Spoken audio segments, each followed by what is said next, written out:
नमस्कार, दर्श न्यूज देख रहे हैं आप। मैं प्रीति दयाल आपके साथ। देखिए, एक बार फिर से हम हाजिर हो गए हैं अपने इस खास कार्यक्रम में, जहां हम बात करते हैं आपके स्वास्थ्य से जुड़े समस्याएं और उसके निदान की।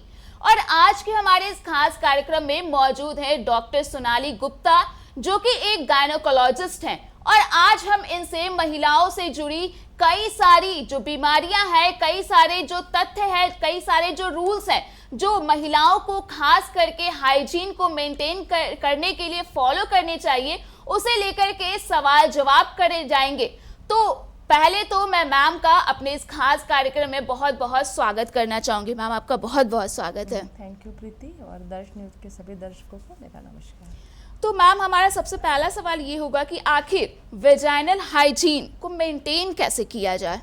जी, फीमेल्स में वजाइना जो होती है वो बहुत ही एक सेंसिटिव ऑर्गन होता है, जो कि बहुत सारे इन्फेक्शंस का सोर्स होता है ना। इसके माध्यम से ट्यूब्स में इन्फेक्शन जा सकता है, यूरिन इन्फेक्शन जा सकता है। तो नॉर्मली वेजाइनल हाइजीन के लिए हम ये सलाह देंगे कि आप जो हम लोग नॉर्मल जो वॉश नहाते हैं, शॉवर लेते हैं, उस दौरान उसको नॉर्मल पानी से वॉश करिए।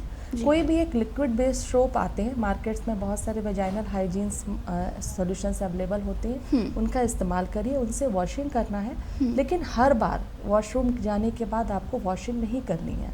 आप नॉर्मल टॉयलेट पेपर का इस्तेमाल करिए, एरिया को ड्राई रखिए, और नाइट के समय प्रीफरेबली एरिया को ओपन रखिए, जिससे कि वहाँ पर जो है नॉर्मल जो एयर सर्कुलेशन होता है वो अच्छे से हो सके। ये नॉर्मल कंडीशंस में हम लोगों को इस तरीके से रखना चाहिए।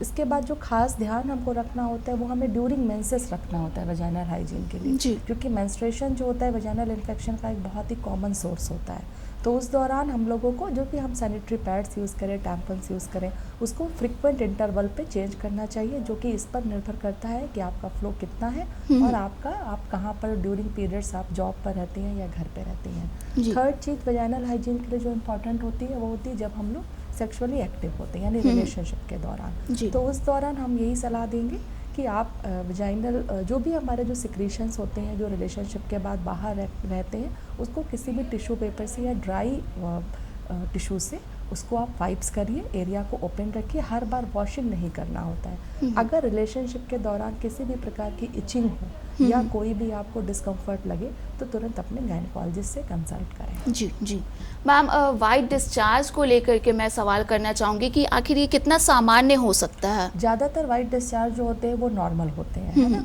जो कि फीमेल वजाइना को लुब्रिकेशन में मदद करते हैं। लेकिन कोई भी ऐसा डिस्चार्ज जिससे कि आपको स्मेल आ रही हो, है ना, यानी जिसकी स्मेल आपको बर्दाश्त नहीं हो रही हो, या डिस्चार्ज इतना ज़्यादा हो कि उसकी वजह से आपको सैनिटरी पैड या कोई भी कॉटन कपड़े का यूज़ करना पड़ जाए, या वो वजाइनल डिस्चार्ज जो कि रिलेशनशिप के दौरान ब्लीडिंग के साथ जुड़ा हुआ हो, अथवा उस वजाइनल डिस्चार्ज से नीचे वजाइनल एरिया में खुजली हो रही हो, तो ये हमारे पैथोलॉजिकल डिस्चार्ज होते हैं। इस तरीके का कोई भी डिस्चार्ज हो, आप तुरंत अपने गायनेकोलॉजिस्ट से संपर्क करें और उसको नेग्लेक्ट नहीं करें।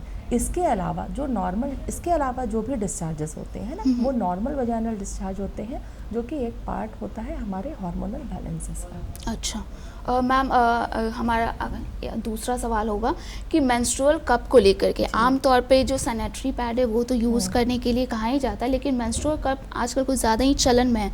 तो आपके मुताबिक क्या लगता है कि इसे इस्तेमाल करना किस हद तक सही हो सकता है? देखिए, ये इस पर निर्भर करता है। मेंस्ट्रुअल कप्स जो होते हैं बेसिकली अभी तक हम लोग सैनिटरी पैड्स या टैम्पन्स यूज़ कर रहे होते थे, जिसको कि 4 से 6 घंटे पर चेंज करना होता था। इसका मैकेनिज्म क्या होता था कि जो भी हमारा मेंस्ट्रुअल ब्लड होता था, इसको ये एब्जॉर्ब कर लेता था और एब्जॉर्ब करके डिस्कम्फर्ट नहीं करता था।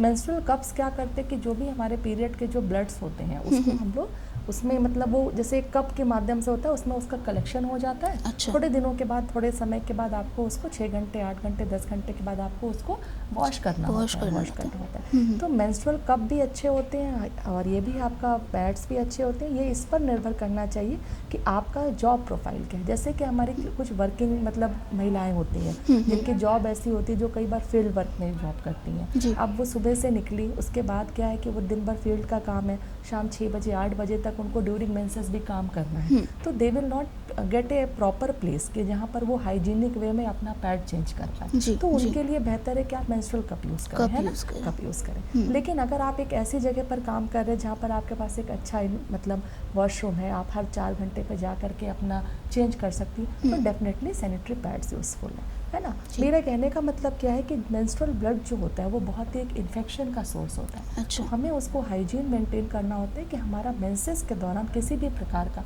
इन्फेक्शन जो है वो बॉडी में नहीं जाए। तो दोनों ही चीज़ें अच्छी होती हैं। ये इस पर निर्भर करता है कि आपका कैसे उसको इस्तेमाल वो उसको फिर कैसे किया जाए, रिक्वायरमेंट क्या है। जी मैम, एक और सवाल था महिलाओं के बांझपन को लेकर के कई बार सवाल उठाए जाते हैं, तो आखिर क्या इसका सॉल्यूशन कैसे हो सकता है? इसका सॉल्यूशन है, निसंतानता जो है बहुत तेजी से बढ़ रही है क्योंकि हमारी लाइफस्टाइल में जो चेंज हुआ है, जॉब प्रोफाइल चेंज हुआ है, महिलाएं फील्ड में आगे हैं, लड़के भी बाहर काम कर रहे हैं, इस वजह से थोड़ा सा तालमेल में जो असामंजस्य हुआ है जिसकी वजह से निसंतानता बढ़ रही है। ये कम्प्लीटली ट्रीटेबल है। कोई भी कपल जो 6 मंथ से, अगर हमारी वाइफ का एज है 35 से ऊपर, जो 6 महीने से प्लान कर रही है प्रेगनेंसी के लिए, अगर उसको संतान नहीं होती है तो वो तुरंत एक फर्टिलिटी स्पेशलिस्ट से कंसल्ट करें। और एक महिला जिसका उम्र 35 से कम है, अगर वो 1 साल तक वो लोग प्लान करते हैं तो अगर उसमें कंसीव नहीं होता है तो आप डॉक्टर से संपर्क करें। इसके अलावा अगर महिलाओं के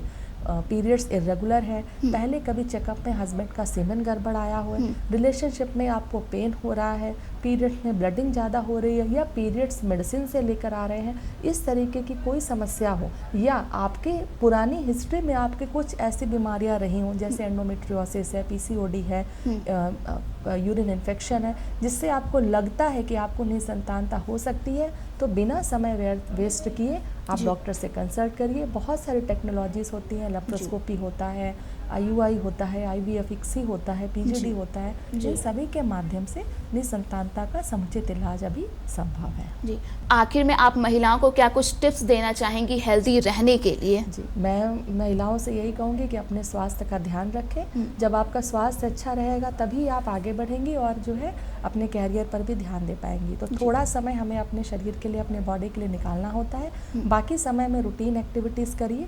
ड्यूरिंग मेंसेस थोड़ा अपना ध्यान ज़्यादा रखिए ताकि हम किसी भी तरीके के वजाइनल इन्फेक्शन, यूरिन इन्फेक्शन या इनफर्टिलिटी रिलेटेड जो प्रॉब्लम्स होती हैं वो ज़्यादातर ड्यूरिंग मेंस्ट्रुएशन ध्यान न रखने से ही होती हैं। इसका हम लोग ध्यान रख सकें। जी, तो धन्यवाद डॉक्टर। तो ये थी डॉक्टर सोनाली गुप्ता, जिन्होंने महिलाओं से जुड़ी कई सारे टिप्स दिए, कई सारे रूल्स एंड रेगुलेशंस बताए जिन्हें महिलाओं को ज़रूर से ज़रूर खुद को अगर हेल्दी रखना है तो उसे फॉलो करना ही चाहिए। तो दर्शकों, मैं आपको बता दूं कि अगर आपके पास भी किसी भी तरह के सवाल है, किसी भी तरह की समस्या है, तो हमें कमेंट बॉक्स में ज़रूर बताइए ताकि हम अपने नेक्स्ट वीडियो में आपके समस्या के समाधान के साथ एक बार फिर से आपके सामने हाजिर हो सके। तब तक के लिए आप देखते रहिए दर्श न्यूज़।